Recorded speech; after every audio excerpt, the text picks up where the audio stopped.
Halo teman-teman semuanya, kembali lagi dengan saya yang akan mereview sebuah buku part 2 yang dimana buku ini berjudul Semua Orang Butuh Curhat. Nah, poin yang akan saya bahas di video kali ini yaitu poin ketiga, masalah yang kita hadapi berasal dari diri kita sendiri.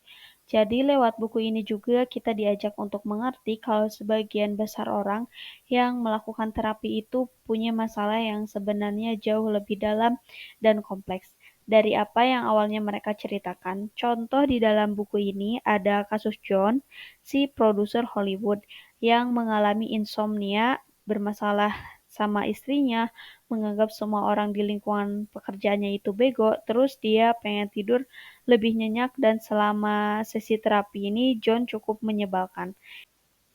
Karena si John ini sering bermain handphone dan selalu memotong pembicaraan atau omongan dari Lori.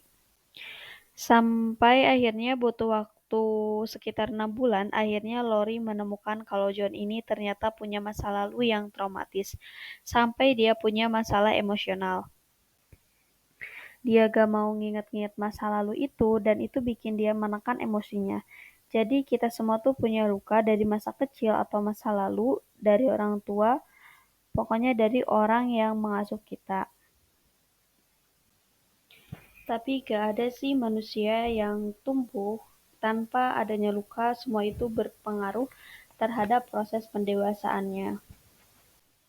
Selanjutnya yaitu poin 4, terapi butuh proses. Proses terapi tiap orang itu berbeda-beda, ada yang relatif cepat tapi ada juga yang cukup lama.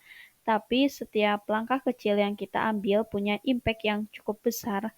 Semakin kita jujur dan terbuka waktu sesi terapi, prosesnya itu juga akan menjadi lebih cepat. Makanya di buku ini pun kita diajak untuk menelusuri emosi yang berbeda-beda dari setiap pasien Lori. Ada rasa marah, kecewa, sedih, putus asa, dan lain-lainnya. Yang semuanya itu bersumber dari masa lalu atau ekspektasi akan masa depan. Dan tentunya treatmentnya untuk itu juga berbeda-beda. Di dalam buku ini, Lori mengatakan bahwa semua orang itu berhak memiliki mental yang sehat.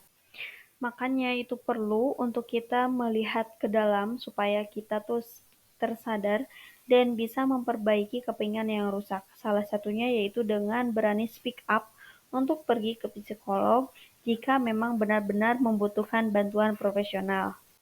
Penulis berharap dengan adanya buku ini akan membukakan mata kita semua bahwa terapi psikologi itu bukan sesuatu hal yang negatif atau berdampak negatif, tetapi juga orang tersebut tuh mendapatkan penanganan yang tepat saat terapi, maka dia akan menjadi versi yang lebih baik lagi.